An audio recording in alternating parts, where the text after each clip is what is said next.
Kelly, I see you as speaking, but I'm having trouble hearing anything there. Actually, I'm not speaking. There we go. Sorry. Do you have a particular milestone you want to look at this morning? Actually, no, I'm just more listening in to see if there's anything that might help me. I mean, thus far I've had no issues with any of the milestones. Okay. But it's more, I always listen in to whenever there is a webinar because I might pick up a little tidbit that will help me with the final milestone. Absolutely. So my intent was to, depending upon what to go based on what the audience was looking for. So as a few of your peers join, I'll certainly go through whatever milestone they want in that order, and then feel free to take anything away from that you'd like. Otherwise, if you've got anything that you've got concerns on or any sections that maybe not a milestone it is by itself, but maybe just one section that you have questions on, I can certainly direct directly to that. But there's not I don't have any sort of formal order because it's all based on what you and your peers are looking for, how I can best assist you. If I don't get for feedback, I think what I'll do is just go through the milestones in order, describing what should be in each section and providing a template. I'll wait for a little bit before I shift gears to that point to see if there's anyone that has a particular milestone that they would prefer to start with. Well, for me, I'd prefer the final milestone since that's the one that's due, and obviously we should have already done the others and have submitted them, and if there were issues, I would hope that the students would have reached out to their professor to get help as in finding out why they didn't receive the grade that they thought they should. Well, yeah, that can, ideally that's the case, but I think there are some people I think there are people that haven't got to that point. But if you'd like, I'm happy to go over the final. That's not a problem at all. Have you looked ahead much at the final? I have. Okay. I've looked at it. In fact, I've started working on it, and actually I would need to pull up to see if there are any questions that I might have. I mean, like I said, thus far, I've had no questions or issues with doing any of the milestones. Sure. Why don't we, Kathy's on the line with us here. Kathy, did you have a particular milestone that you want to look at with me today? I don't know if she's got audio going. It doesn't look like she does. Feel free to just use the chat window. We're getting a few more people here.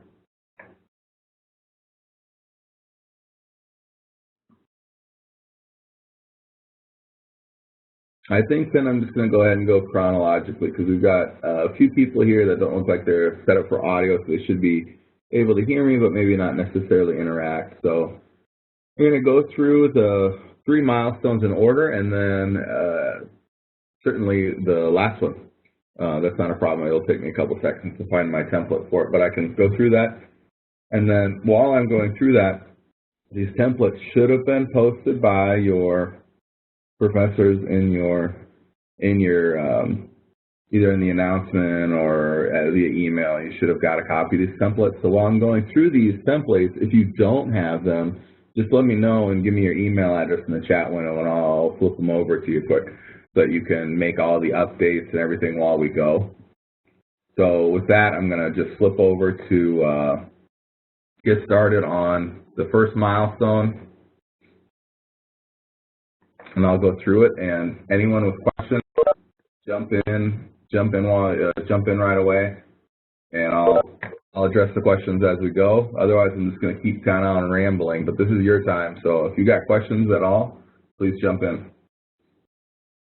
Again, this is the first milestone, so presumably it's done, but if you want to make some updates, this advice might be able to help you.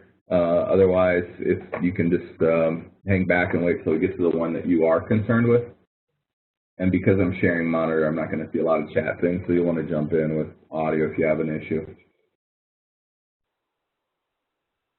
Milestone 1, this is the template that I've been providing for my students. They seem to like it, and they score drastically higher when you use the template. And by the template, I mean the structure, leaving this information in here. I find it very valuable to leave the questions within the paper as opposed to writing it as a narrative. When you leave the questions in the paper, it gives you a checkpoint, if you will, to look up and see, okay, did I answer each component of the question? So to perform best on the milestones, I strongly encourage students to leave the question in. Also, it helps to break your thought, because keep in mind that while these questions are related in context, the questions you can answer, they are designed to be answered individually. So you don't necessarily one long paper, you want the individual sections.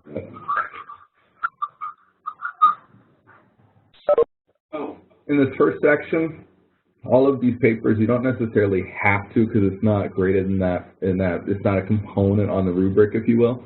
But in most cases, a couple of sentences to start things off helps. We'll go into the first question of the milestones: generating value. How does the company in a case study use operation management functions to provide value? So with all of these, they can usually be answered in about 4 to 7 sentences. The first section, this first question, is all about what OM does to make value for Nissan. And a lot of students right away jump to this idea of the natural disaster. While that is a component of the case study, we're really looking at Nissan as a whole. We're not really necessarily looking at how they respond to this disaster. So I find a lot of people get off track there and they start talking a ton about the disaster. That's not really the focus here. The focus is, what does Nissan do to provide value from a production standpoint? So here the main value that they provide, is the tangible good, it's the car. Nissan provides value for their customers by producing an automobile. The operation function of that is to help make sure that automobile is produced as efficiently as possible. And what are some examples of what they do to make that as efficient as possible? Well, they're doing things like having a limited SKU so that they can have efficient production lines where they don't have to account for as much variability. They're doing things like having decentralized supply chain management, so your local manufacturers can have less time on speed to market and make their adjustments faster. They're doing things like having a very diverse board of directors that are able to represent the company globally. Sometimes you get a global company that's kind of headquartered in one area and your board of directors is all centralized there, and it can cause some issues for understanding your other customers. So Nissan does those types of things from an operations standpoint to provide value for their customers. The next question, I think they blend a little bit too much, because those same operational functions that they do are things that provide them a competitive advantage. So when you're talking about some of those things that Nissan does well, obviously if you're doing things better than your competition, that's what gives you an advantage. So a lot of the same content in the fact that you're talking about what Nissan does well can also be applicable in the second question. One of the keys, though, is to be clear and blunt in that this creates a competitive advantage. As an example, Nissan uses a reduced SKU line so that they can have an efficient production plant. They are able to produce vehicles more efficiently because of this. This provides a competitive advantage for them. I know it seems kind of overly structured, but bluntly calling out your competitive advantages are going to help you on the paper, because your professor is going to be able to mentally note, oh, that's one advantage, oh, that's another advantage. So those types of things that they do well, call out bluntly. And once you have 2, 3, 4 of them, you're going to have enough content for your points. Usually 4 to 7 is going to get you there, 4 to 7 sentences. So what does Nissan do to make themselves more productive? The diverse leadership, decentralized supply chain management, reduced SKU. Those are all good examples of things that they do better than their competition. The next question, comparing and contrasting service and manufacturing. The first thing I want to touch on is just what the blunt difference is, because there's a couple of key things I want to call out, and it'll help phrase the rest of the application for Nissan. So I usually tell students to first describe the difference between them, and that's looking at some of the key differences. So service is intangible. Production manufacturing is tangible. Service is very, very difficult to measure and subjective. Manufacturing is objective and easy to measure. Service is difficult to repeat. Manufacturing is easy to repeat. That's not necessarily everything that's needed for the question, but that's the differentiation that you should be thinking about for those two different areas of operations management. Because operations management isn't just building the car, it's the purchase experience. So some of those service components, while in auto manufacturing, are drastically reduced compared to like a dentist, if you will. That's still a function of operations management. So a couple sentences on what the differences are, like I listed out, and then to apply it to Nissan. Nissan's production operation, you know, the manufacturing, if you will, the tangible good they provide is the vehicle. That's I think, I know it sounds elementary, but that's bluntly what you should call out. The manufacturing side of it makes that vehicle. The service side of it handles the purchase experience. One place students get off course a little bit here is the service. When we're talking about service, a lot of times they're giving me examples that are internal to Nissan. And service as a operations standpoint is your contact with the customer. So for Nissan, their service is stuff like the buying experience, auto service on their vehicle, you know, maintenance sort of stuff. And it would be financing, if Nissan does their own financing for vehicles. Those types of things would all be kind of considered the service arm of operations management for Nissan. If they have a customer call center, if you call for warranty questions, warranty work would be another service function. Those are all parts of the service component. So just keep in mind, it's not service internal to Nissan's operations. It's external. It's the customer facing. I'm going to check back in over to the chat window here just to make sure I don't have any sort of questions jumping out. If you do feel, yeah, Eric, you can get a copy of the template. Your professor should have provided it, but I'll be happy to switch it over. Give me 1 second. I'll do that real time because otherwise I'll forget. So I'm going to send that out, and I want anyone who would like the template to put their email address in the chat window and what template number you want. I'll just do it. I'll just send all of them. Andrew? Yeah. This is Kathy. I just thought, you know what I'll do? Excuse me. While this is going on, I'll go check all of the classes, and if the templates haven't been posted, I'll put them in for you so you can tell people if they haven't seen them, they'll be there. Yeah, okay. Would that be easier? Or? Yeah, that's fine. So the templates, okay. the templates then, thank you, Kelly. The templates for all of these will be showing in your Blackboard Shell in the very near future, if not already. Yes. Yes. Okay. So go ahead and check your Blackboard Shell for the template if you don't have it available. And then you can go ahead and, I want real-time work so that when you're done, if you're sitting in on this call and you're behind and you make some notes and you put in the effort, by the time we hang up this call, you're going to have your papers like halfway done. If you're making these notes as we go. So if you don't have the templates handy and this is something that you're working on, go to your shell, get those templates out, and we'll just add to it as you can literally take all these notes as you go, and then when we disconnect, all you got to do is kind of formalize it into a better thought, a better narrative, as opposed to just notes. So we're going to real time get a lot of the content that you need.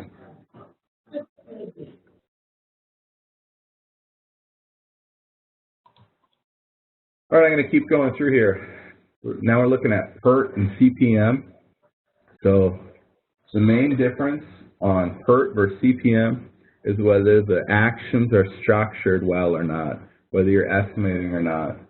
PERT is going to do a 3-point estimate, so your best case, most likely case, and pessimistic or optimistic, most likely, and pessimistic case.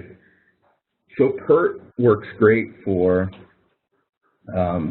things that require estimation. So if you're Nissan, a research and development project could be PERT, or if you're looking at building a new manufacturing plant, that would be a good PERT example. For CPM, CPM is very good at structured activities, measuring the critical chain. So measuring performance in your assembly, you know what the steps are and you know the order they have to go. Obviously, you can't put a door to a car until the frame is there. So that sort of order and structure is part of CPM because you're focused on critical chain and it's structured wherein you know how long each time activity takes. So for a good project for CPM would be measuring turnaround time for production or predicting how long it will take if you make one alteration. So maybe you build something different and you rearrange the order. That sort of production-based issue is going to be better for CPM. Couple sentences on what CPM is versus PERT, and then those examples, you're good to go for that section. The steps for developing a forecast system. These steps come right out of your text. There's it's 7 steps, and a lot of times people try to research forecast systems, just various internet research. You don't want to do that. There's steps that are listed right in the course text, and you want to use those steps. I find it really, really easy to list it out like it shows on this template.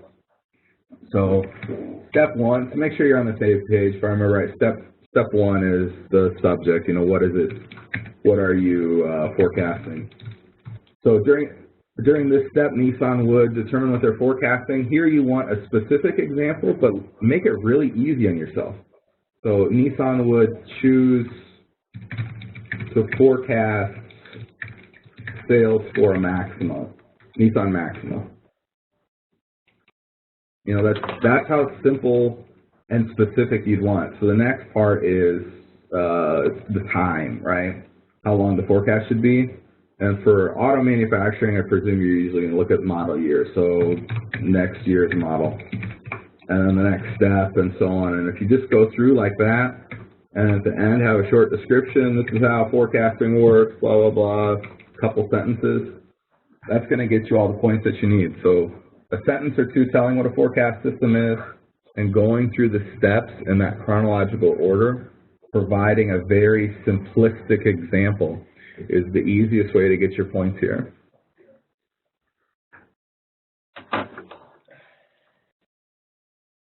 Supply chain risk comes right from your text. A lot of people want to default to a Google search, and I strongly encourage you to utilize your text.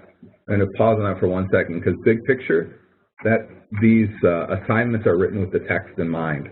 So they go hand in hand together, and I've seen a lot of people struggle with some good content that doesn't really fit what we're looking for. So when you're defaulting to try to figure out what's the best resource for this question, you're going to want to look for your text first. It's going to be much better than the information that you're going to find just by Google searching, you know, because that's not going to be, the output of that isn't necessarily what you're looking for. While the content might have some validity, it's not the focus. So within your text, there's a page that has a list in it of supply chain risk and what the mitigation strategy is. And if you put in a short couple sentences before that, you can literally copy that chart in and change it to the mitigation strategy and note how Nissan would approach the mitigation there. So your mitigation strategy is going to be already listed in the course, in that text, and then all you have to do is change to put Nissan would, essentially, and make sure it makes sense. Obviously, you wouldn't want to put something that doesn't make sense, but that supply chain risk chart, if you will, is pretty comprehensive. That's milestone 1. The description there, if you follow that description, took some notes, the actions there, I'm relatively confident you'll do extremely well. I've talked to your professors, the other professors, and told them the structure that I go through, and if you have a bunch of stuff that I told you to put and you don't do well, your professor is going to talk to me. So I've already laid that out there, but I'm relatively confident. I've been teaching this class for a long time. I'm relatively confident that everyone's going to review things the same way I am. So I know most of your professors to some degree. and we've talked about it in advance. So before I move on, let's open that up then for milestone 1, and tell me what questions you have, whether it be in the text window or whether it be speak up. Any questions on milestone 1?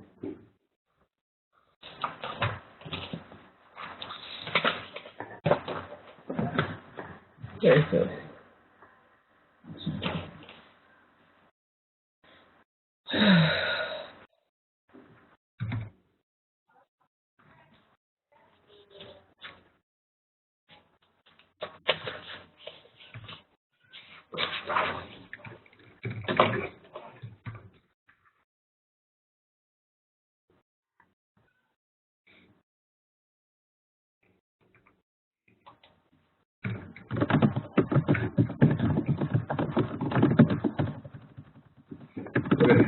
For those questions where I said we should look at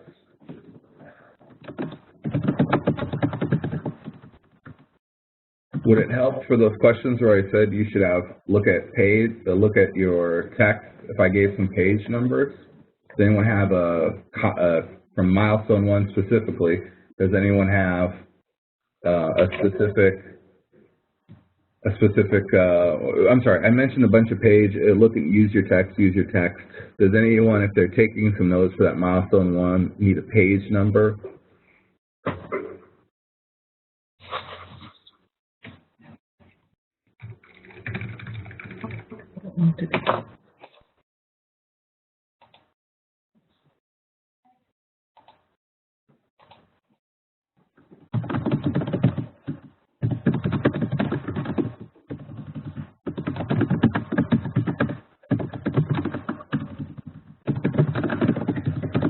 Got someone type in there. Try to make sure that you're on mute if possible.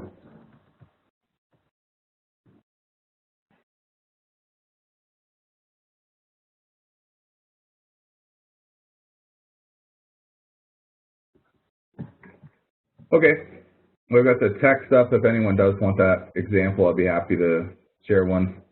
Otherwise, I'll move on to milestone 2. Before I do that, does anyone have any other questions on milestone 1?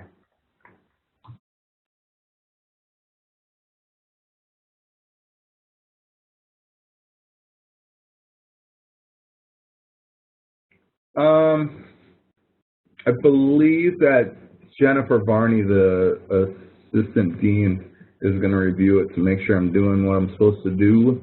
And then as far as posting, I don't know if there's any posting. It might go on to our Blackboard pieces for people that weren't able to make the schedule. I don't think it'll be anything beyond that. So if you're worried about, it's not like a publicized sort of thing. It would just be to your peers. A couple minutes to throw it in the next. Yeah. Okay, I'm going to move on to milestone 2 then, unless anyone else has got any questions. As far as where sorry, I didn't see that earlier, Kelly, where to look in Blackboard for the template. It should have been posted either as an announcement or in your course information component. Is there anyone that wasn't able to find it that wants it? It'd be really easy for me just to shoot it over via email. Is there anyone that needs a template that didn't have access to it? If you just provide me your email address in the chat window, I can flip it over to you really quickly. Again, I'm all about real time, because if you're struggling to get these milestones done, I want you to leave this WebEx with, about halfway done, because you're going to take these notes real time as we go. Disconnect the call when you're done, change your notes into a narrative, and you should be done in most cases. All right, Eric and Kelly, I'm happy to send those out. Oh, Eric said he found them. Kelly, I'm happy to send them out. Do you have a particular one, or are you looking for a couple of them? All of them, one of them, none of them?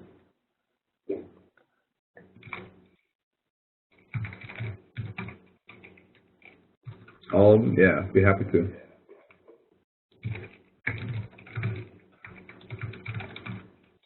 while I'm getting those ready to shoot out, is there,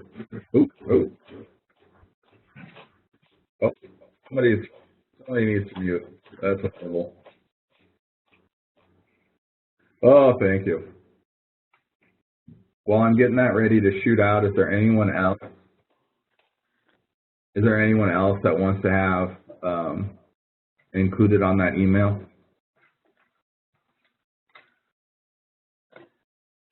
Anyone else that wants to be included in that email? Put your email address in there and I'll forward it along.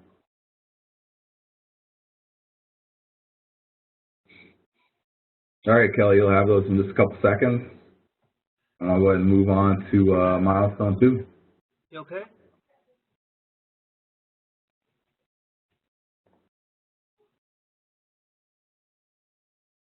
Okay, milestone 2 I set up in a similar format for you're welcome.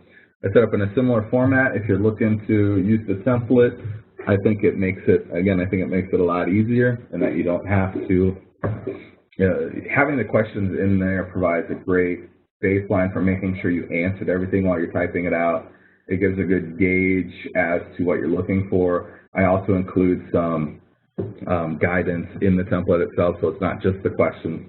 So I strongly encourage it, but it's not a requirement. It's just something, there's a very strong correlation between those that use this information and a better grade. So I suggest it. All right, first question to look at for milestone 2 is theory of constraint. Is anyone else able to hear my audio? Can someone just verify that to see if it's a me issue?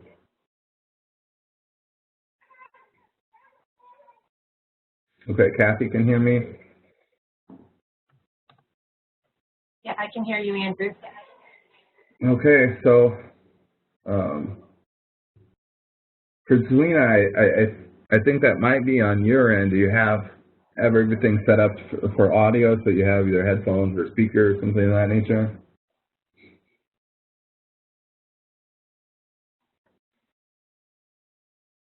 Dan, why are you being a punk this morning? Do what you normally do. You want to come down with me? I do ask if you're not asking a question, if you could put yourself on mute, that'd be great.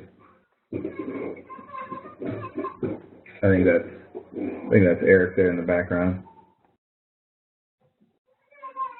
Selena, are you able to hear yet? I hope you are. I got to move on though I think that we're all good on our end. So in the theories of constraint section, you're going to type out just a couple sentences to start off on what theories of constraint is. Page 306 is going to be your best source from our text. So a couple sentences here on what theories of constraint is. It's just the idea that the weakest link of your chain, if you will, is the strongest you can be. Kind of a extrapolation of the idea that the herd is only as fast as its slowest member. That's the concept for theories of constraint. So every time you improve the weakest link, the slowest member, whatever the case may be, you improve it overall. So that's the general idea of theory of constraint. And we focus to improve your organization. Theory of constraint takes a focus at the weakest link, fixes it, and then what's the next weakest link? Your steps in it are listed on page 306. So after a brief introduction on what theory of constraint is, then you're going to do an example.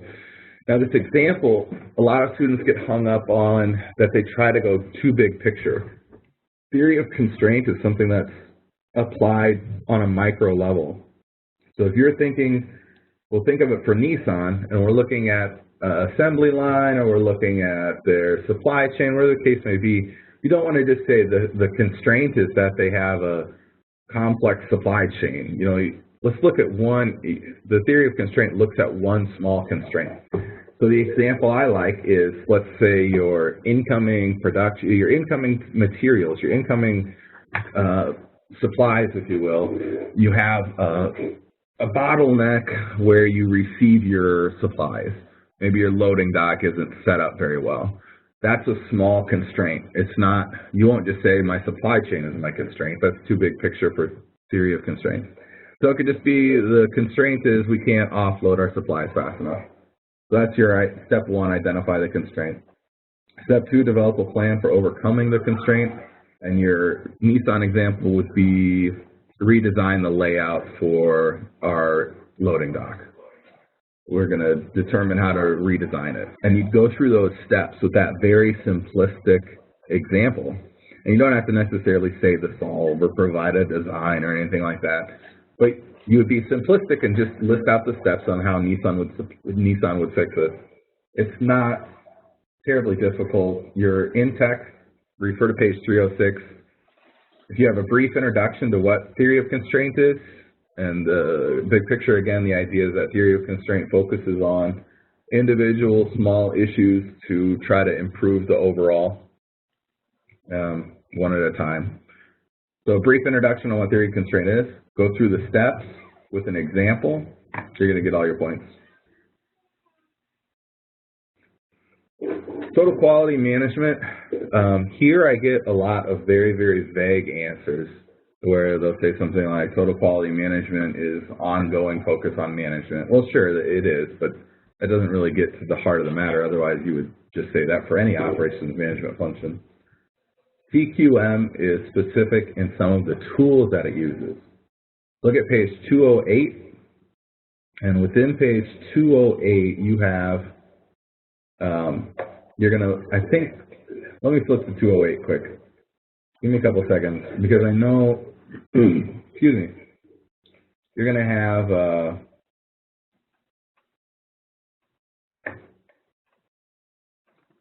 sorry for the delay, I didn't think I was going to do that, but it makes sense for me to do that. So I'm going to switch to page 208.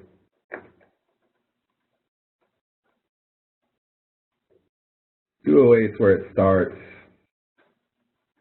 for TQM, but the most important part is going to be those 7, there we go, no, 212 is better. These 7 concepts for an effective TQM program, make sure to include this sentence, if you will, in your paper, because these are the key components on how your book breaks out TQM. So when you have your vague sentence to start, that's fine. Total quality management refers to an emphasis on this, that's fine. But make sure you include this for the specific, because those are the things that differentiate between TQM and other operations management functions. So then your applicability is going to be some of these tools or some of these steps. So when you move into your applicability component, if you wanted to say something like benchmarking, you could say Nissan would utilize the TQM tool of concept of benchmarking by comparing their operations to companies like Honda and Chevy. That's an example that's very simplistic that shows you understand what benchmarking is and that it is a concept of TQM. If you want to look at a tool as well, a couple examples, some of the tools of TQM are going to be stuff like your scatter plot. They're going to be stuff like your, here we go, here's tools, good tools that are applicable. Your cause and effect diagram. So a good example would be Nissan would use a cause and effect diagram to determine why they're having defects in production of their Altimas. Something of that nature. You only need enough on the example to show that you understand what the tool is and that you're including a tool that's valid for TQM practices. Okay, I'm going to move to the one that causes holistically the most problems with students. It's the biggest difficult component. But I don't think it's necessarily difficult because it's a tough concept to grasp. I think it's difficult because of the tool itself. So I'm going to talk about what the cause and effect diagram is. A cause and effect diagram is a brainstorming tool that allows you to trace a big picture problem down to some specific root causes. This question causes people a lot of problems in that they search the case study for what the problem is. And admittedly, the first time I taught this class, I spent about an hour poring over the case study trying to figure out what problem it was they wanted us to solve before I realized that it was fictitious. You make up your own problem. you're supposed to talk about some newly developed materials. So I kept looking for newly developed materials in the case study and couldn't find anything. So it's something very simple. Think of a problem that has to do with using materials. I like to use windshields as an example because it's very simplistic and it shows that we know what we're talking about. So the problem statement for an example that I like is Nissan's had trouble with their windshields in their Altimas. They're leaking. So when we're looking at something like that, I included an Excel template that makes it so you don't have to do any drawing. You don't have to, because I don't want this course isn't about artwork. This course is about understanding some operation management functions. Fishbone diagram being one of them. So in the case for Windows not working right, the first thing you want to look at if you want to do the template is going to be a clear problem statement. Now, this is often a hang-up for students because a problem statement shouldn't involve any solutions, shouldn't involve any causes. So a lot of times if somebody looks at this window issue, the statement would be something like, the windows are leaking because sealant's bad and that causes problems for our customers. That's way too much, way too much. Your problem statement should be very concise. So for the example we're talking about, it would be something like, new windows leak. That's your whole problem. The problem is that my new windows leak. Everything beyond that is going to be considered stuff like solutions, and it's going to be considered root causes. So it's not new windows leak because, it's not new windows leak which causes, it's just new windows leak. That's the problem statement. So what causes, so your next step in a fishbone diagram are the causes. Now these causes can be changed, but they are great for our purposes.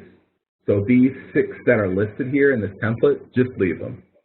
You don't need to take it out because these are your categories that are very, very common in manufacturing. So I usually suggest leaving them. Now when you go to your specific causes, the specific causes that are listed in here don't necessarily relate. So you'll want to clear the causes. But they give you a good example of what sort of things you should be looking for. So those are good examples. But your specific causes here are actually going to be things, so for machine, you got to make sure to relate the specific cause to the issue and the category. So for machines, here it could be poor calibration.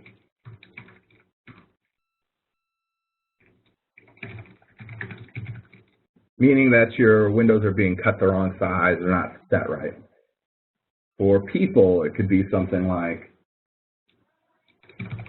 aren't trained. Ooh, sorry, I'm not typing all this morning. Aren't trained on new windows. Methods.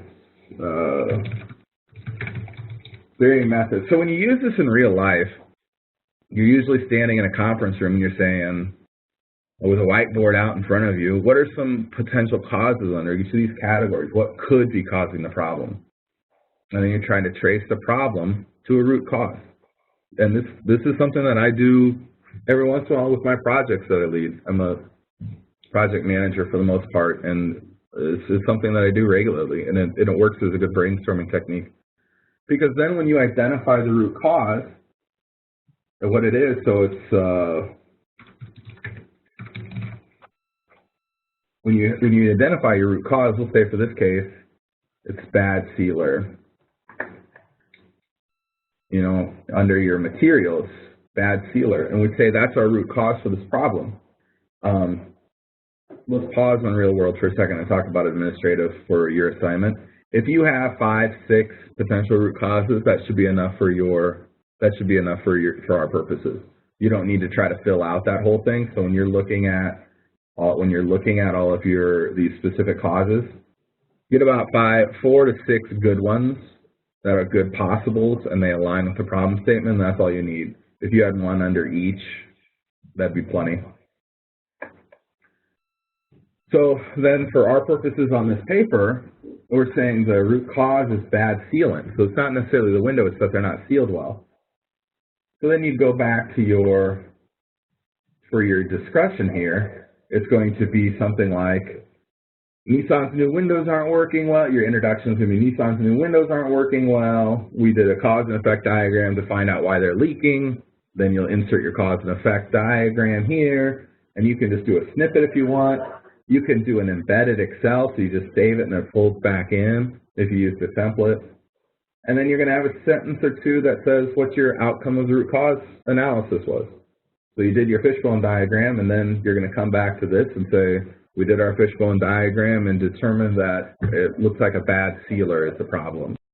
Another potential problem is this. And that's what you need for this section. That I know is one that gives people problems, so I'm going to pause and give a second here for anyone that has some questions on that. I know that's kind of a bigger section that people have had some problems with. So who's got some issues with the fishbone I can help them with? It says, actually, it said 2-hour span. What was that? I'm sorry? No. I'm sorry, I missed that question. Somebody had typed a question. What was that again?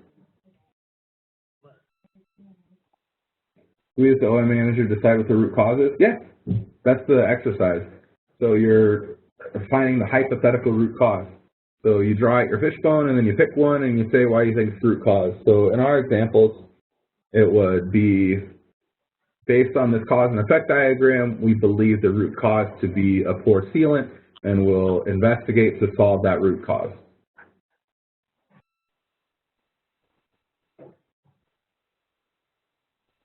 Any other questions on this cause and effect diagram? Because, like I said, I know this can be a difficult one.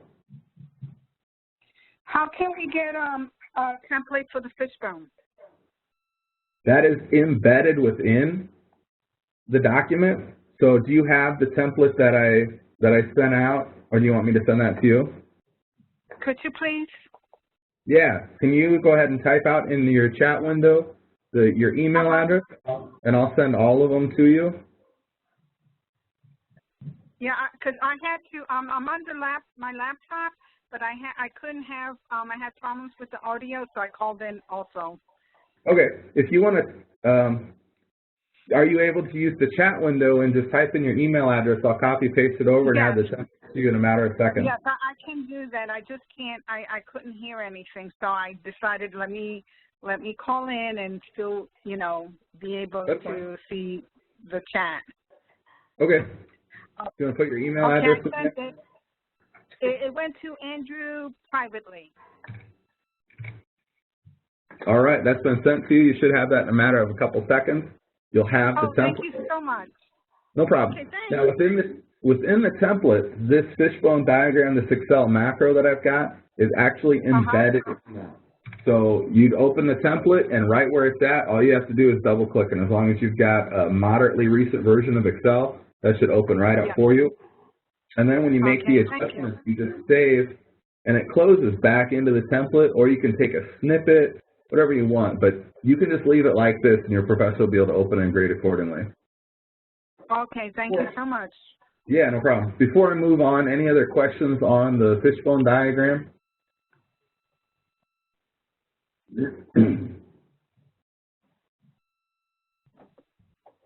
Okay. Now we're going to move on to the process time function map. This is one that sometimes trips people up as well. But if you use your course text, it shouldn't be too difficult because the course text has a great example for exactly what we want. And it's on page 280. And when I say a good example, I mean like almost to the point. Now, obviously, you don't want to just copy paste it, but you want to replicate it within Excel. It's the easiest way to do it. So page 280 of your text, and I'll actually go ahead and pull that up so I can show you what I'm talking about. Give me a couple seconds here.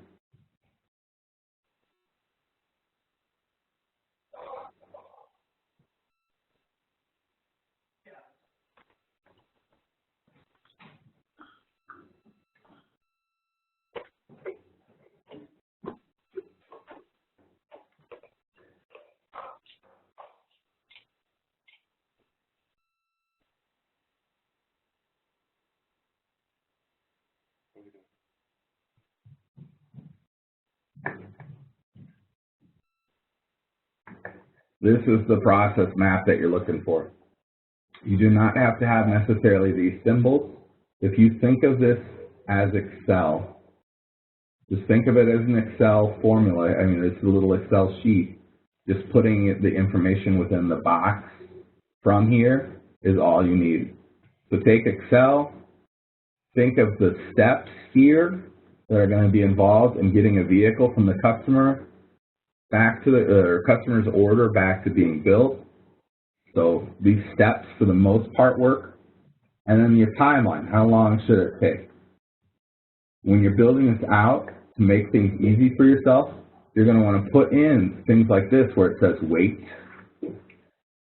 That wait sort of thing makes it easy for you to call out a problem in the description.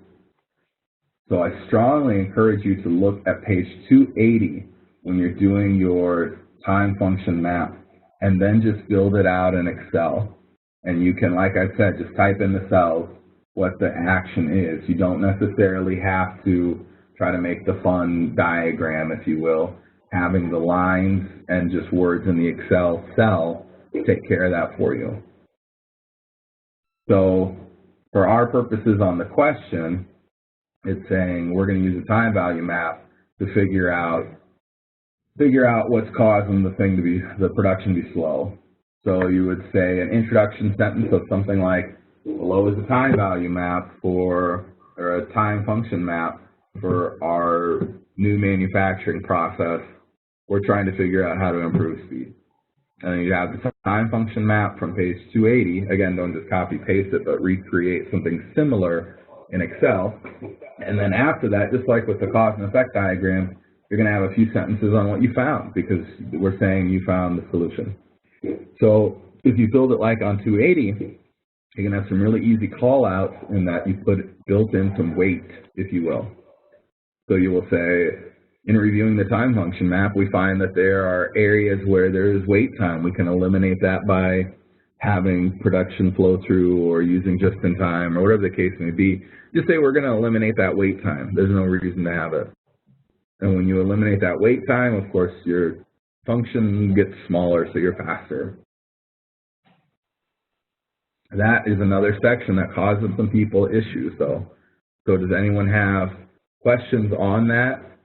I'll be happy to go through that further, but otherwise, I strongly encourage you to look at page 280.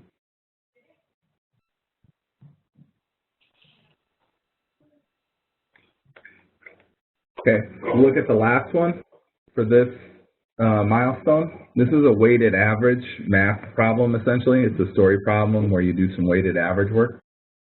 So you can either do it in Excel or just pen and paper, whatever the case may be, but you're taking the weight of the factor times how the factor scored for the city to get a number, and then who gets the highest.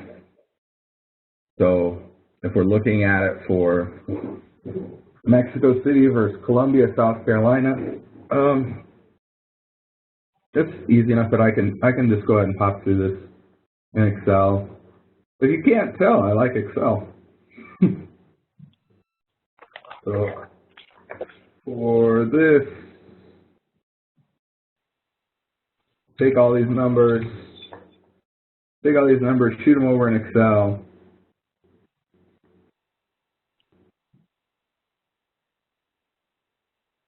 And you're looking at which side is which. Mexico City first, so you got Mexico City, and then you got South Carolina.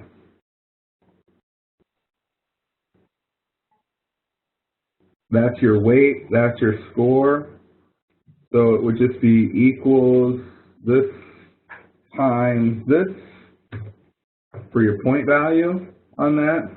And Excel is nice, and that it'll fill that function down. And the same thing equals this times this. And Excel's nice, and that'll fill that function down. And now it's a simple total. Who's got more? So we total by sum. Sum for, oh, that's going to be repetitive. Sum here. Sum here. Which one's more? Mexico City. So for our purposes, you can take a sniff if you want. You can copy paste. So here's my math, edit copy. Paste it on in. Or you can just do a regular Excel copy paste, whatever you'd like. Include that math, your weighted average showing Mexico City over South Carolina 7371, and then you just have a couple sentence description. So the description is something like, based on the weighted average for these two alternatives, we determined that Mexico City is the preferable location. Keep in mind, a decision like this should not be taken lightly, and other factors may need to be considered. And that gets you through that section. That section is one that you should get all the points on.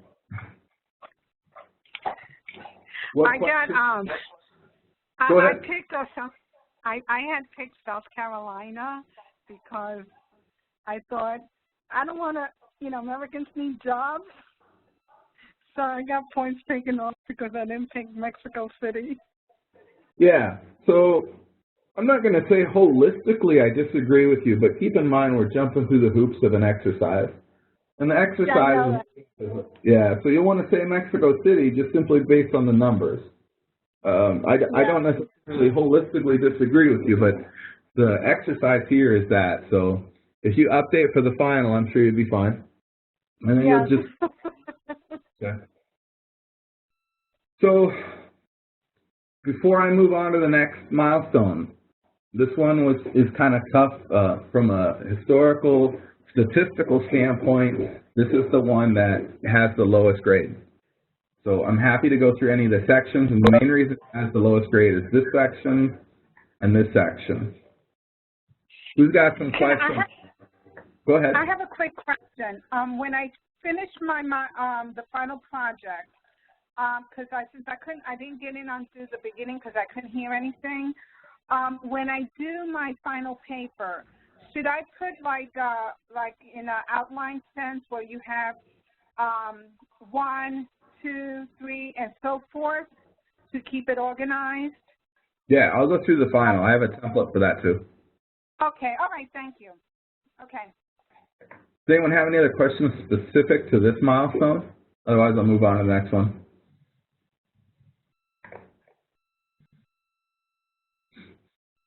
Okay, I'll move on to milestone 3. Milestone 3 is the one that was just done.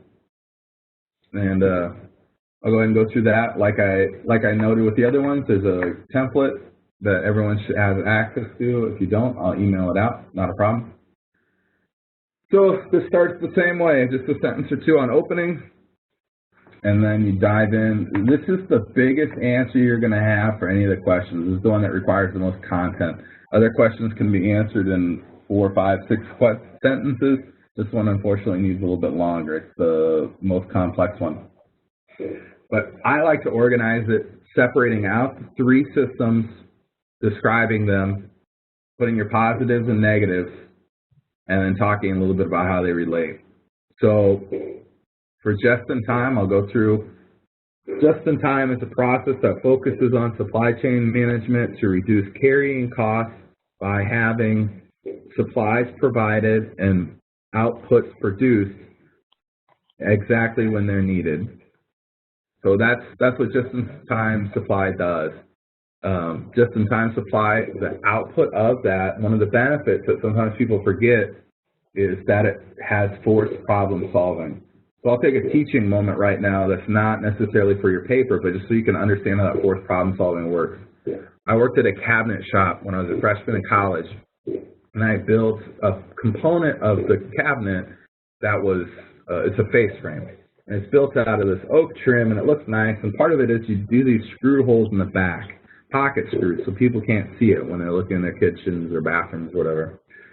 And I built those, and one of our machines wasn't calibrated right. So when I drilled the hole, every once in a while I would split the board, and I'd have to throw the board away. My OM, the guy who was my boss, prided himself on ordering tons and tons of this board that was used over and over again. It's a strip oak board. And he prided himself on ordering this in bulk so he could get a good deal.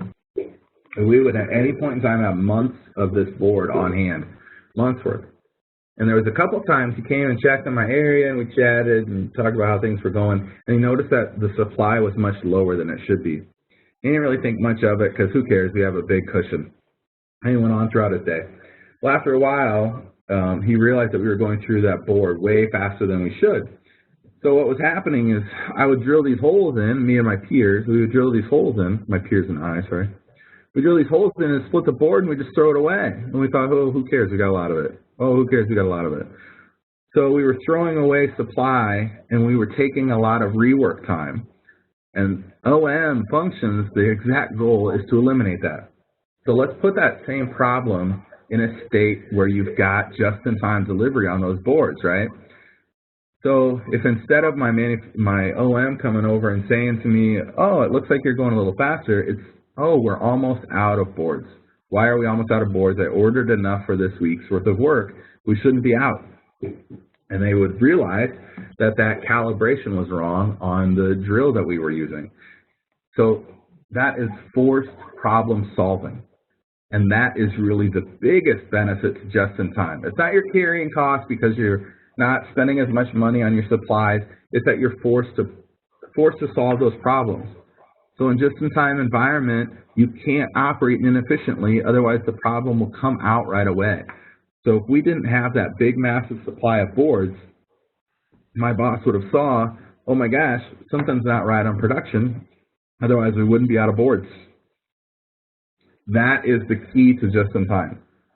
Now, obviously that's not the answer to the question, but when I say forced problem solving, I think sometimes people don't understand what I'm talking about. So just-in-time, when you're thinking just-in-time, think of that little example, forced problem solving. And that, for the question, for our purposes right now, you just have to say it creates a forced problem environment, forced problem solving environment, because that supply can mask your problem, right? Like it did at the cabinet shop. So that's just-in-time. A couple sentences on just-in-time. Now the negative of just-in-time, I think everyone kind of gets, well, what happens if you have a problem with your supply chain and all of a sudden you don't have your supply, or you miss production and all of a sudden your customers don't have it. That's the problem with just-in-time. That's an easy one. So then you move on to, that would be 4 or 5 sentences, maybe 3 or 4. So then you move on to TPS, Toyota Production System. They have a lot of lean functionality. They're similar to just-in-time. The main differentiation that I want to look at, that you'll want to look at, is employee empowerment, because that's not really looked at in just-in-time and it's not really looked at in lean. Employee empowerment is the differentiation there. Employee empowerment with TPS, they focus on the workers being highly trained and highly skilled, and those workers have to know production to each side of them, right? So if you're putting on doors, but the step before you is putting in carpet, and the step after you is screwing tires on or bolting tires on, you will know both steps, so that if one area is behind, you can overlap that. So in TPS, they put all of the onus on the employees.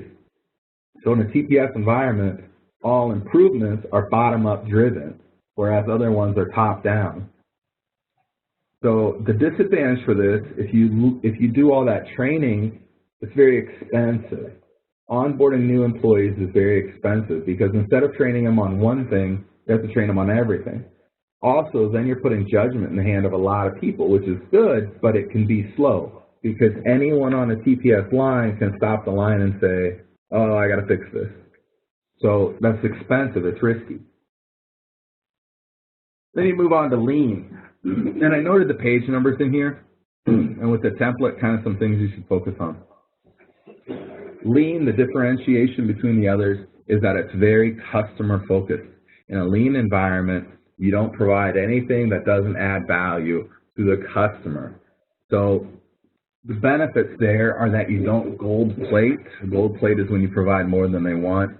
The negative, there's 2 big negatives to lean. One is that it can create employee resentment. If you focus so much on the customer, not on the employee can get mad at you thinking you're really pushing for lean production. It's draining, it's tiring.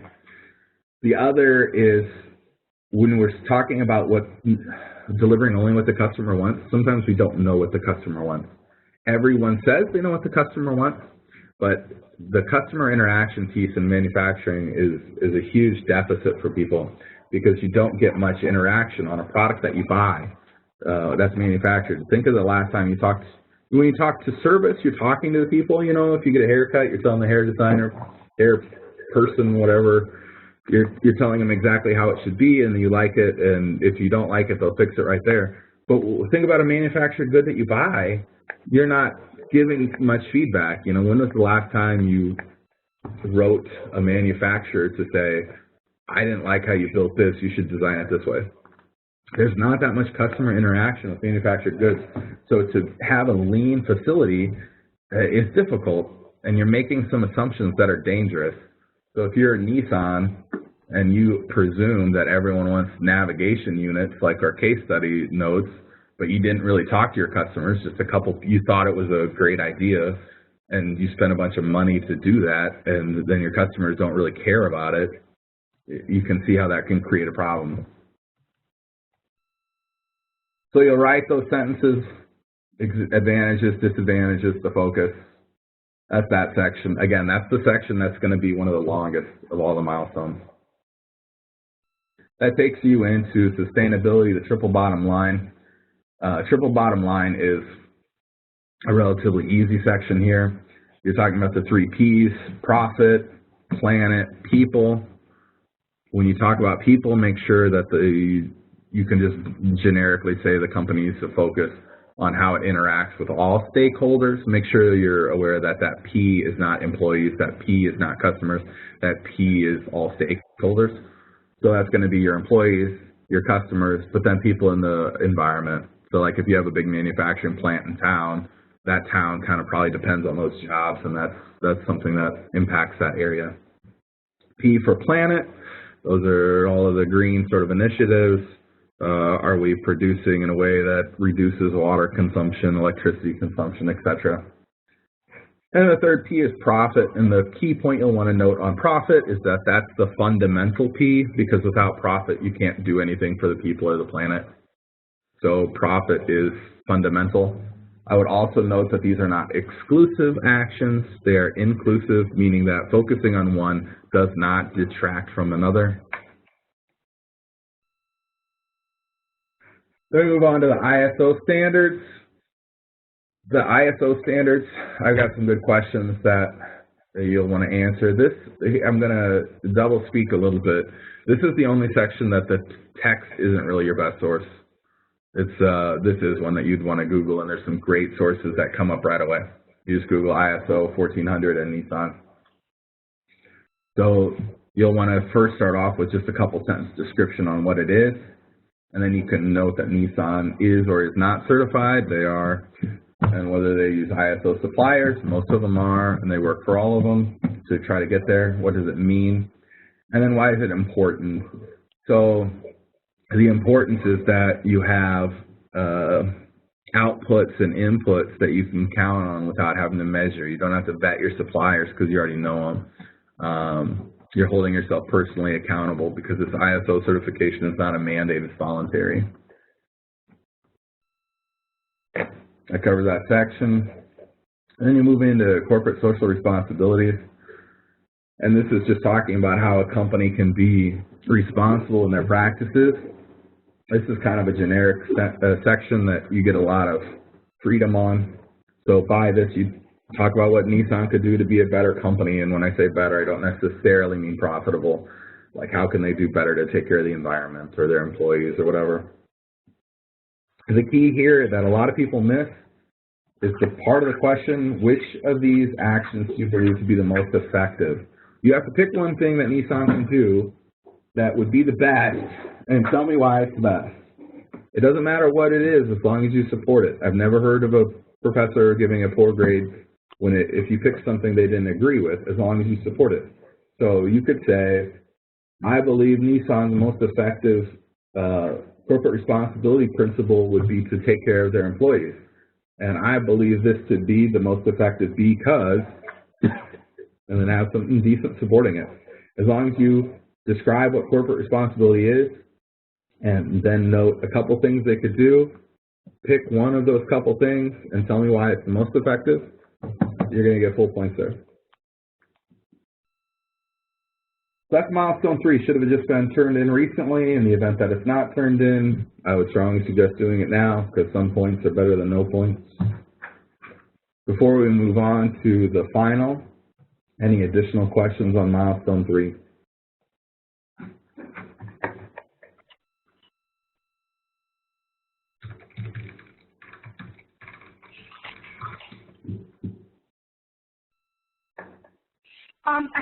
So then on these type of papers, it's okay to say, I believe?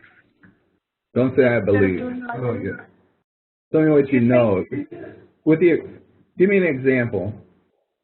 Okay, like you said right now, when describing the corporate responsibility. Yeah, there you do want to, because the question asks, which do you believe? But you don't want to put I believe throughout. Just in that context, where it says which do you believe to be the most effective, then yes. Okay. Normally, though, you won't want to talk about beliefs. Here it is because they asked for it. Okay. All right, that's milestone 3. So after you get through these milestones, and what's due here next week is your milestone 4, or your comprehensive version. And this is no more than any of the prior milestones as far as the work effort for the most part, because all you're doing is regurgitating your prior responses, hopefully just with a little bit of improvement. I don't know if this was sent out. Did you guys get this finalized, this final template? This one for the Yeah, I have my rubric already. So this final, okay, sounds like people got this. The final project, if you haven't looked ahead, it's just a summation. It's a summation of the prior ones with a few new questions. So you take this template. You can use this template. Read through a description of what we're looking at. Remember, it's these modules that you've turned in, and then you're re-answering the questions. So use this template. Just use it and overtype. Delete out the stuff that's not needed, and then just overtype. So evaluate how the company uses operation management functions. Oh, that came from milestone 1. So you insert your answer from milestone 1 with your updates from your professor, maybe some updates from our discussion here. You insert that here. And we keep going on. It goes to the next question. Competitive advantage, that comes from milestone 1 as well. So you put in your milestone 1 answer. Make sure to update for the feedback. There's nothing more frustrating on my side of the table than telling a student, hey, here's how you fix this and get full points, and if you delete this sentence and add in this, then you'll be good. And then I get the final milestone and it's the same exact thing. So please take that input seriously. We tell you that because we're going to regrade it, and when we regrade it, we're looking for that update. So if we don't have it, then you get the negative grade or the not as good a grade both times. So you make your updates. Third question is the same, where you input. Then we get to a new question. Here's a new question, gross to net calculations. This is going to be a description from your text. Your text has a great section on it. Let me try to find it quick.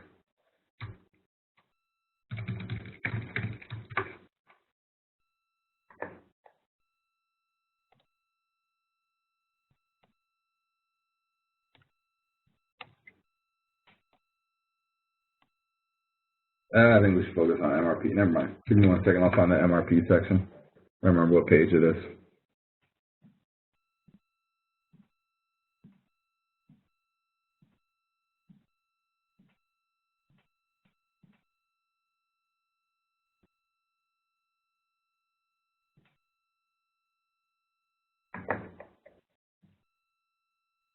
MRP starts with chapter 14. Your content for MRPs here. You're looking at inventory models. Your inputs for MRP are going to be, give me 1 second here. Let me flip through quick. I'm trying to find my chart. There's a chart. I haven't looked at it yet.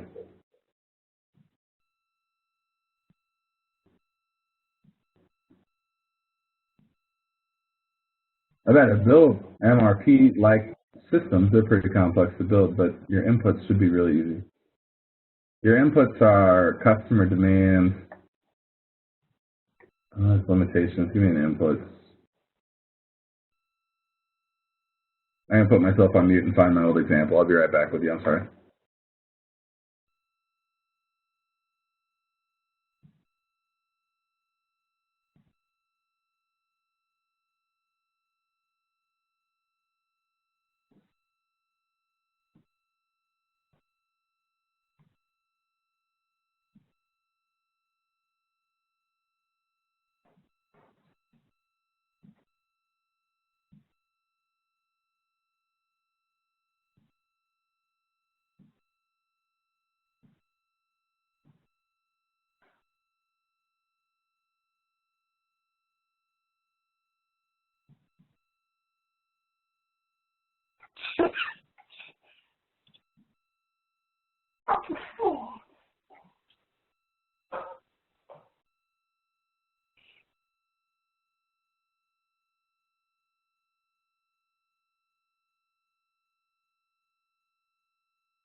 Sorry, I was staring right at it.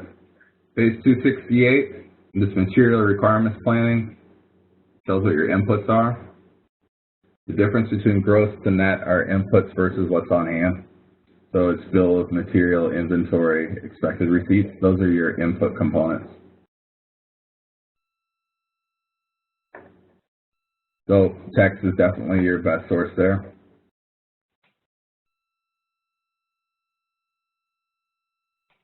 How would they use MRP information as the operations manager? So that's going to be linking to properly controlling your supply. So your inputs versus what you have, you're only ordering what you need based on the receipts, expected receipts. So that 3 sentences from page, page am I on? 517 it looks like, yeah. That handles the majority of that. Your 4 primary priority rules for job sequencing. This is the first to last. Let me find the text version.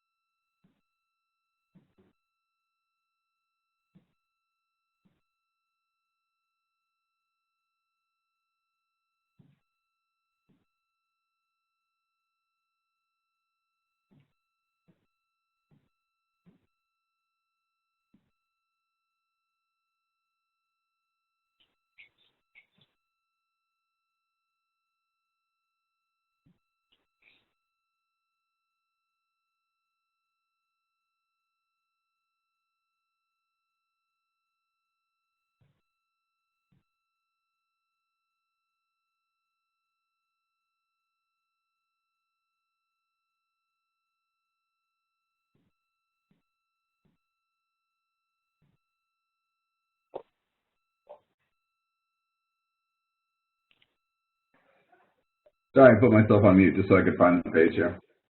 You don't have to hear all my typing.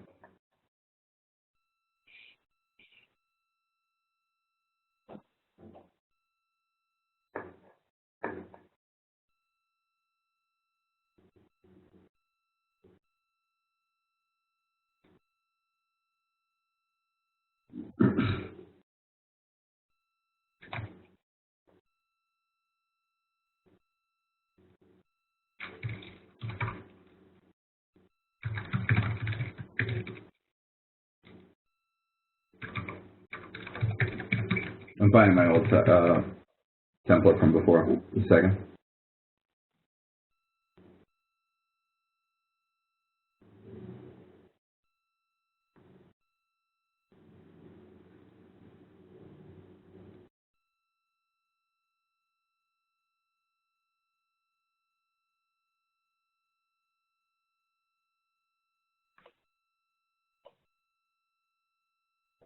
The ones that we're looking for are the earliest due date. I'm trying to find it in the text.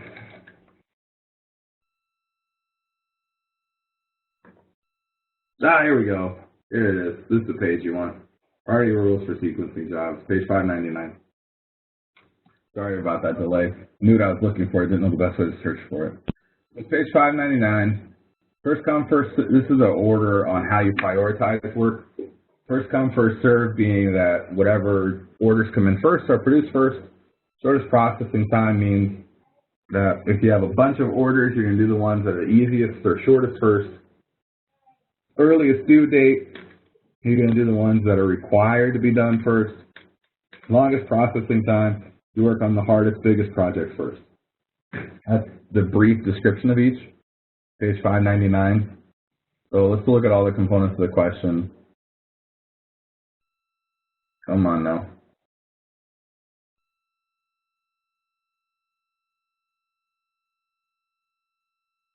In what instances at the company might each rule be most advantageous? So if I'm filling out this question, I'm going to write the 4 primary priority rules are, list them, and then I would have first come, first serve. I would, most advantageous is, so first come, first serve, most advantageous would be when the jobs are similar of nature, when you're customer facing, when they have similar requirements for due dates, etc. So first come, first serve works great like in a restaurant sort of situation when everyone can see each other and everything's going to be similar in time. Shortest processing time, same sort of, then I do the same sort of thing. STP, shortest processing time, most advantageous is, least advantageous is, oh, I'm sorry, a bad one for first come, first serve, for least advantageous. Well, it'd be the opposite when things are varying drastically. So if you have an order where the first order, you get 4 orders, and one of those orders is going to take a month, and the other 3 orders are going to take 1 day. If you do that 1 month one, your 3 people with a 1-day order are waiting 1 month and 1 day, 1 month and 2 days, 1 month and 3 days. So first come, first serve works best when the length and work effort for each of your orders are similar. For the shortest processing time, the advantage there is that you can have the most met deadlines. So if you flip that same example of 1 month and then those 3 1-day activities, if you provide those 3 1-day activities shortest first, your 3 people are very, very happy because they got it back right away. Your 1 month person doesn't get started for a long time. So the negative there is that your bigger projects could never be fulfilled. Your next one is earliest due date. This is the one that I like the most from a practicality standpoint because you're doing work based on when it's due. So here you're going to have stuff like, as far as some notes, earliest due dates allows you to fit requirements because you can prioritize based on when due dates are. Earliest due date becomes a problem if you have a lot of competing due dates. Longest processing time, you're going to work on the biggest jobs first. The benefit there being that those don't get queued up in eternity. The negative there being that the short things don't get kicked out until after the long ones are done, so you could have a long waiting time. Page 599 is your best source there. 2 sentences on each and you're good. A benefit and a negative, a positive and a negative. Then we go back on to copy paste. I'm sorry about that lag time there. I couldn't find that page, and I knew that was the page that I wanted. This is the page you want, 599. Then you go back to copy pasting. Theory of constraints, take your answer from milestone 2, update for your professor input, maybe some input from this session, put it in there. Forecasting system from milestone 1, I believe. Supply chain risk, your answer from milestone 1. Just in time from milestone, just in time, TPS lean from milestone 3. PQM from milestone 2. Your time function map and that section from milestone 2. Cause and effect diagram from milestone 2. Your weighted average comes from, your weighted average comes from milestone 2 as well. And again, you're just copy pasting in there. And then another new one. This is a new one, ABC. I'm going to find the page for it. The ABC classification system is when you are prioritizing based on how much they're going to be used and cost. And again, go to your text. Don't try to necessarily Google. Your text is your best source for this. And again, this is a weighted. So it's how much demand, how much they cost. And then, so if you just take this, throw it into Excel.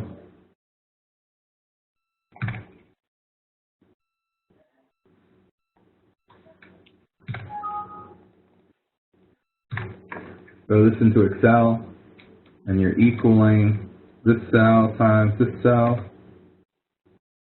Pull that function down. We're going to sort. So this is cost, unit, item, total. Now if you sort by here, put yourself in a filter, a sorter, smallest to largest, or I'm sorry, largest to smallest. Your first couple, these big ones, that's your A. That's your B, that's your C. Percentage is based here, and this example does a good job of showing it.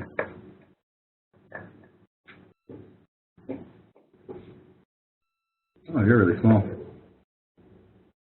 This example shows what's your A, and that's your top couple, 20%, 30%, 50%.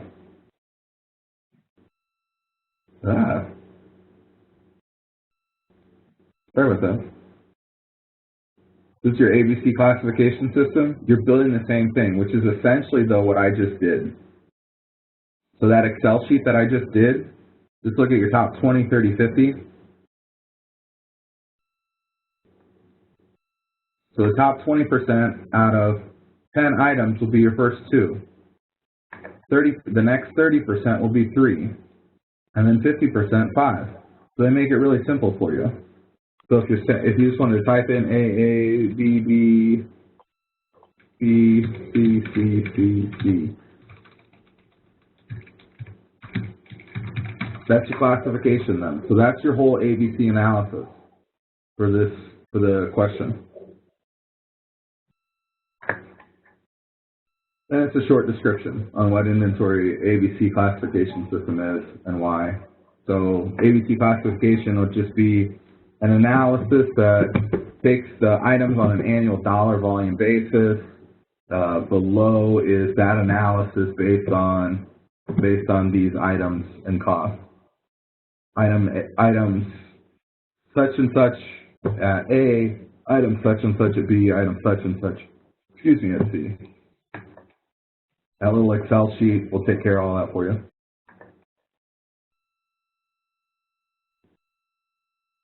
We go on to copy pasting, sustainability, your answer from triple bottom line, milestone 3, ISO 14000 from milestone 3. Again, copy paste with the updates. Corporate social responsibility, same thing. Update from milestone 3 for feedback from your professor, feedback from here. I went through that kind of fast, and I'm sorry, I mentally didn't remember to prepare for some of the final answers, but I hope I found the pages fast enough for you. Most of them are coming out of your book. Your text is the best solution. What else can I share for you guys? What else can I do for you? Remember, this is your time, so what do you got for me? Anything that you've struggled with, any section you want me to go over again? Your time. I have some time for you. What do you want? What can I do for you?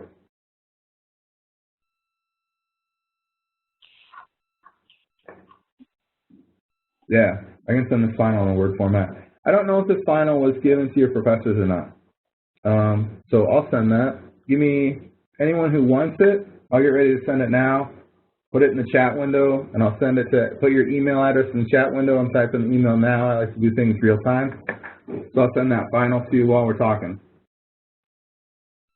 Anyone who wants it, put your email address in the chat window. Okay, on the final, should we include like a table of contents? No, you don't need to. Okay, so just basically, I mean, I'm doing the APO. Is it APO? Is that my APO format? Yeah, because I do the oh gosh, I'm losing it here. The abstract. So then just follow, you know, copy and paste. So we don't need a table of contents. No. You don't need a table of contents. Okay. Your paper shouldn't be long enough to warrant a table of contents. Okay.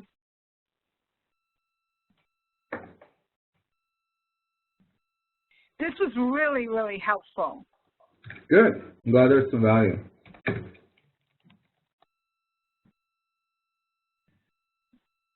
Oh, I'm sorry, I missed some text. As far as APA format, we do want APA format, but you need to understand that's like the most minute concern here. In this class, we're worried about content.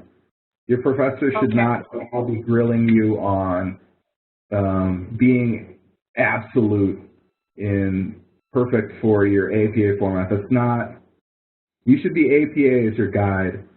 Double space or not, I've never once questioned it. I've had everything from single space to quadruple space. I've never questioned it as an issue. If you got a professor that makes a big deal about it, you know, I guess that's their prerogative, but presumably it should be double space. But that's not, I mean, that's not really the focus. Now, I have another question. One of the things that I kind of like questioned myself was having a thesis statement, because, you know, when I read the rubric and that, I was like, okay, you know, basically I'm being told what I need to put in this paper. So should we still have a thesis statement in the beginning, in the first paragraph? You can have an opening if you want, but you make a good point. When we're grading these papers, we're grading them right off the rubric. You see the rubric, you see where the points come from. So from a point standpoint, there's nothing linking an opening to any points. I like to have a couple of sentences because it sets the tone and it reminds you of what you're doing and it helps you as much as it helps the reader, but it is not a requirement. When you're thinking of requirements, look at your rubric. Your rubric's your guide. So that's a good call out. Don't worry a ton on the abstract or opening or whatever the case may be, whatever you want to call it. Don't do a table of contents. Don't do things that, think of your paper as a lean concept, right? Your professor, your customer, has told you what the requirements are. My requirements as the customer are the answers to questions 1, 2, 3, 4, 5, 6.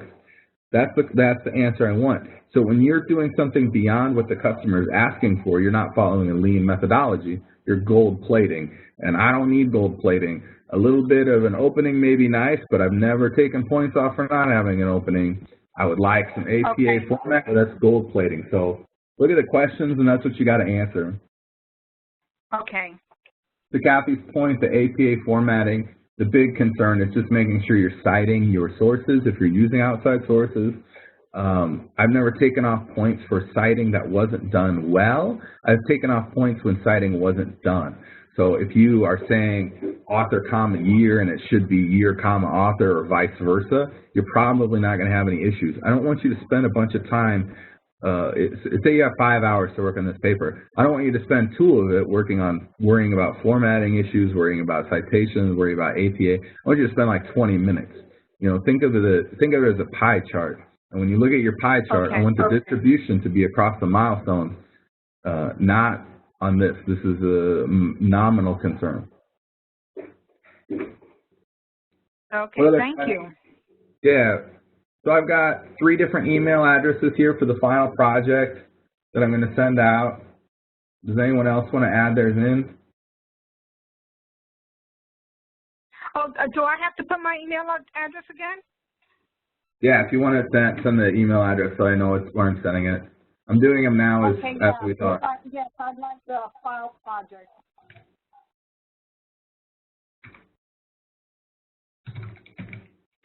Okay.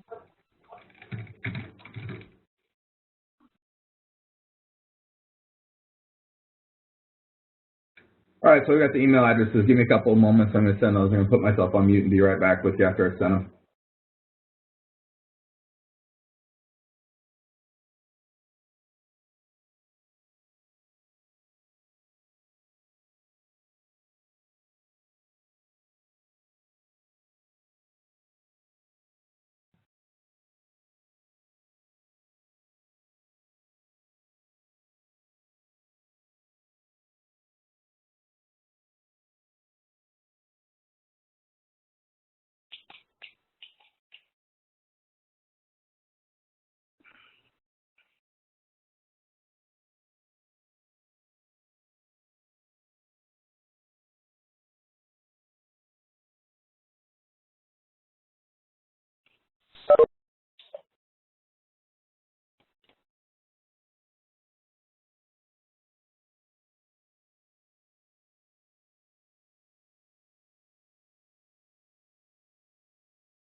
Okay, everyone that's requested it should have it. We've got some time left on the clock. So 2 things I'm looking for before we end. For those who wanted and asked for a copy of the final, while we're on the line here so we don't forget, let's make sure you've got it, and that's what you're looking for. So while we're chatting here, if you just want to pull up your email, make sure you've got the final, make sure you understand it. We'll do that now. And then after everyone's confident that they've got it, then we'll move on to just any outstanding questions. So let's take a couple minutes. I'll step away and make sure you've got it. And then when you got it in front of you, I like to do things real time. So while you're looking at it, ask your questions while you got it in front of you so you can make your notes now. The real-time sort of feedback is what I'm looking for today. Because when you hang up, when we disconnect this call, I want you to feel confident about the assignment and actually have progress towards it. So you could have made these, while we're talking, you can make all these changes on your milestone templates and be, that far into the assignment. Or if you didn't think about doing that while we went and you have some updates to make, I think this is going to be a recording, and if it's the case, then just go offline, have the recording going while you got your paper up, and you're going to get all the guidelines you need, and you can type out, most of your paper during the recording. So let's make sure everyone's got the final. If you just want to either confirm it or I don't necessarily need to confirm, I'll leave a little bit of time, but if somebody tells me they haven't got it, then I'll circle back to them. So I'm going to put myself on mute, give everyone a minute, check their email, make sure they got it.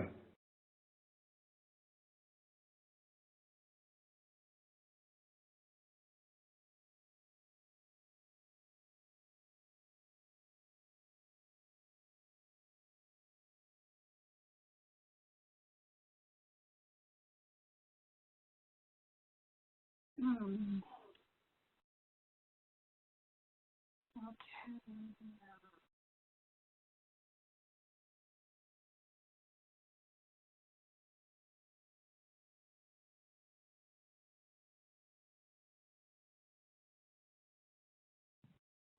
I'm going to presume, based on the idea that I got no adverse feedback, that everyone received that.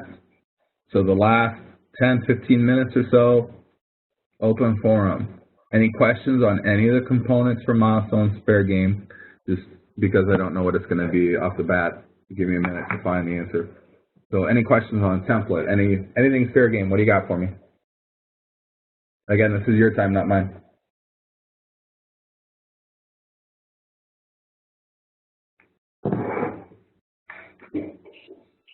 I have a quick question on the Milestone 2 template.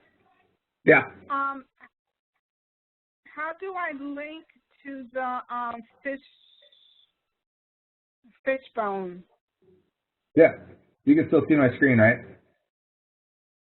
Okay. All right. Let me. I guess I have to download it. Okay, it's downloading. Yep. So get your template like this. When you open the Fishbone,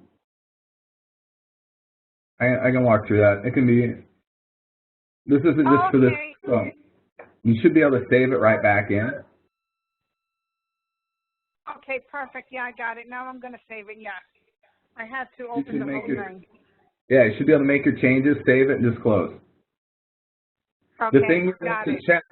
So sometimes I've had students turn back in the same Fishbone template that I gave them because their changes didn't save. So when you make those changes, before you turn it in, that's your double check, is to open up the Excel and make sure, open up your Excel and make sure that your changes are there. Okay. The easiest way, otherwise, if you want it to look a little better and not do the Excel, you can just take a snippet, a picture of it. So if you hit print screen or you snip it, I don't know if you guys use snipping at all. I love snipping, the snipping tool. It's a gimme on Microsoft Office. So if you just use the snippet and get your picture, edit copy, you can paste it right into the Word doc. So then is there an app for it, a free app for snippet? Because I worked at a company that they had it. Is there like a free app for it? I don't know. You could also use your print screen. So if you just hit print. I normally do the print screen. So you could use print screen too. Obviously, you'd want to delete out the stuff that's not important. I don't know if I'm pretty sure I speak for all professors when I say we're not as concerned about those sort of tech perfections as we are the content. If you show you understand and you make it there, that's fine. I've had students that weren't good at tech that just drew it out by hand and took a picture, and that's fine. I don't care. I'll take a hand drawing. What's important is that you have a good problem statement and your root causes align with the problem statement. That's the biggest fumble for most students, is making sure that those align well. Good questions, though. Keep them coming. Who else has issues? I want everyone to walk away from this meeting knowing that they're going to get all the points on all the milestones. So what else you got for me? Okay, let me, all right, got that. Oh, where was I?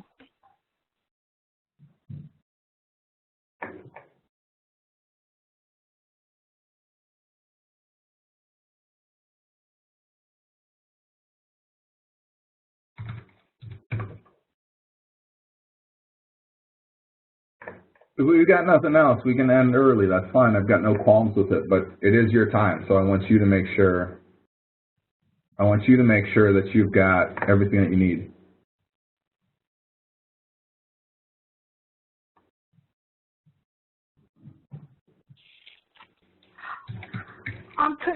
Could I get a sample of the Milestone 1 template? Yeah. Give me a couple seconds here. I'm replying to another one, and then I'll shoot it back over for you. Okay.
Yeah.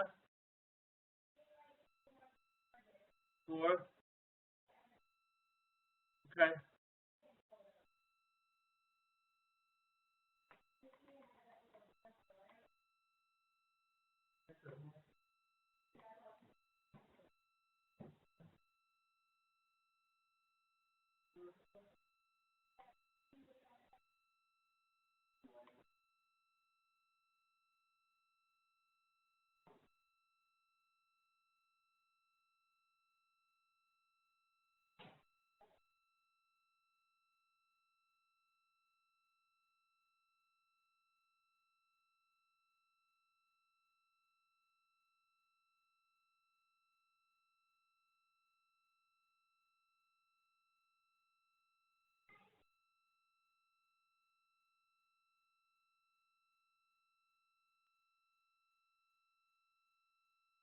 Wow, I just realized that I rambled for a long time on mute.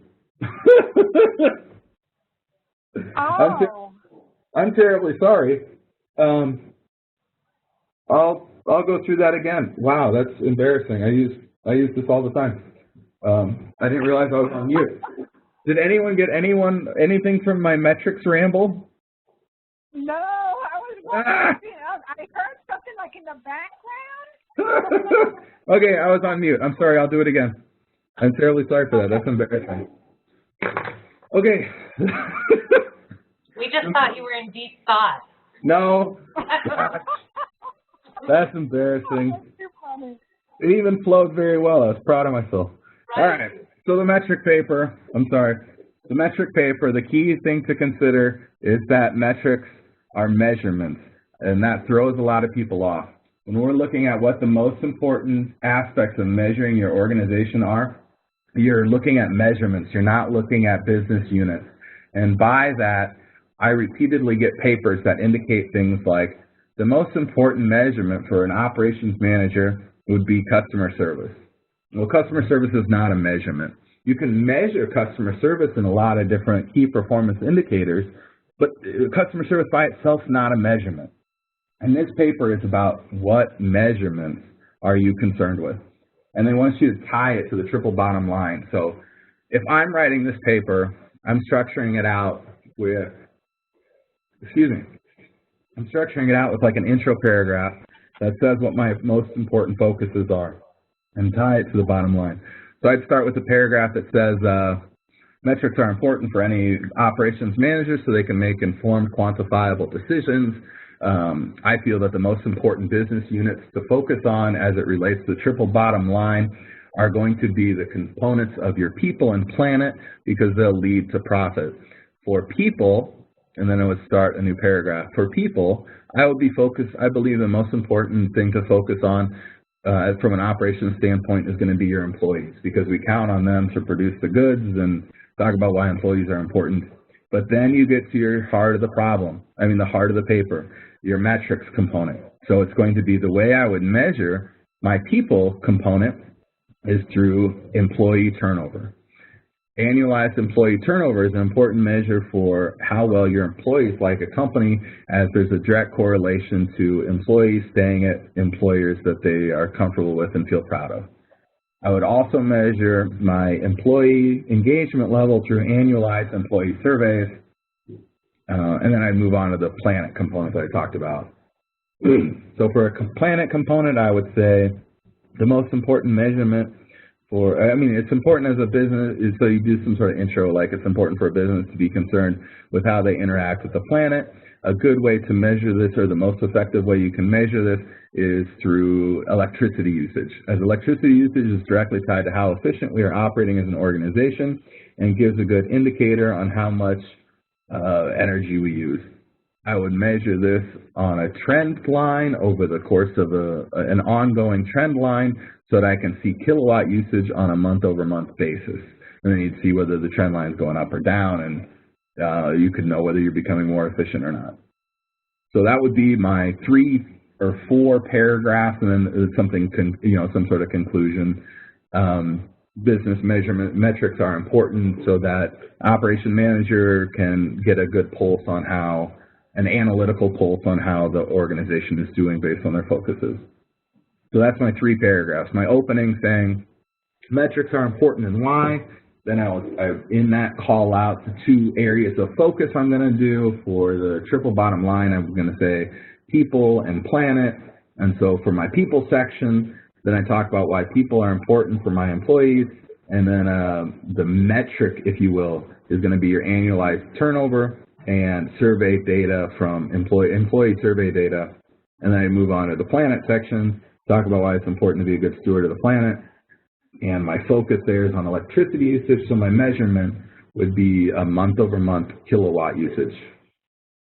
And then I'd close with something that kind of ties it together, the closing paragraph. And those 4 paragraphs would be my paper. It'd be about 2.5 pages. That's how you write this paper, and what a lot of people stumble on is the idea of what a metric is. Metric is some sort of measure. So when you're saying what's the most important metric is, just say the sentence to yourself out loud. The most important metric is, and then whatever you're going to call it, that blank, if you will, say it out loud and tell me if it's a measurement. So if you say the most important metric is customer service, not a metric, it's not a measurement. Customer service, you know, you can't, it's not a, you can measure it with things, you know, there's ways to measure it, but customer service in and of itself is not a metric. You can measure customer service by things like speed to answer on phone calls, first call resolution rate, how long people are on hold times. You can measure things that correlate to customer service, but customer service by itself is not a metric. On that paper, I'm sorry that we went past time because I had that same speech 4 minutes ago on mute, unfortunately. But I'm still fine to stay for a little while. So what questions, concerns do you have on this final paper?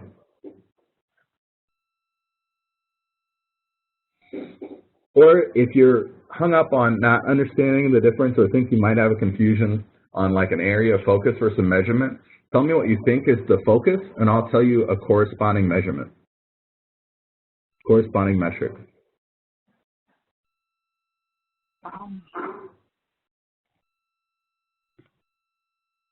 Production? Okay, so production, you can look at either volume or quantity, depending upon what's important. I'm sorry, volume or quality. So if you're looking at quality for production, then you usually look at things like your defect count. So defects per million is an extremely common way to measure the quality of production, and it's the root of Six Sigma. If you're looking at sort of that Six Sigma approach, because Six Sigma is 6 defects per million. So that's the program is a lot of pieces, but that's the measurement of it. So the metric for production quality is how many defects per million or defects per thousand, but it's a ratio. Issues for goods. So your defects as opposed to how many were good. That's the ratio, and that ratio is a measurement. For production on volume, it's just a count standpoint. So it would be a count of produced units, you know, whatever you're producing, how many are you doing? There's 2 different ways to measure production, quality and quantity. But that's good. What's another one? Anyone else who's got one that they want to focus on that they're not sure on the metric side?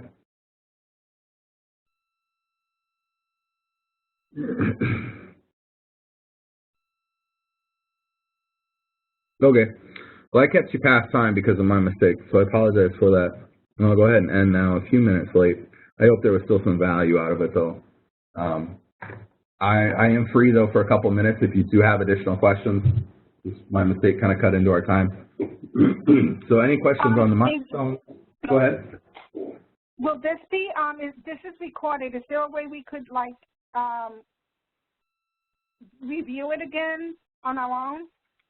I don't know. I don't know how that's going to work. But I will circle back with the lead for our little group of professors and see if it's going to be posted. And then if it is, you'll see it in your Blackboard, your individual course shell. So unfortunately, I can't answer that. Any other questions, concerns before we go? Anything on the class, whether it be milestone, paper guidelines, anything?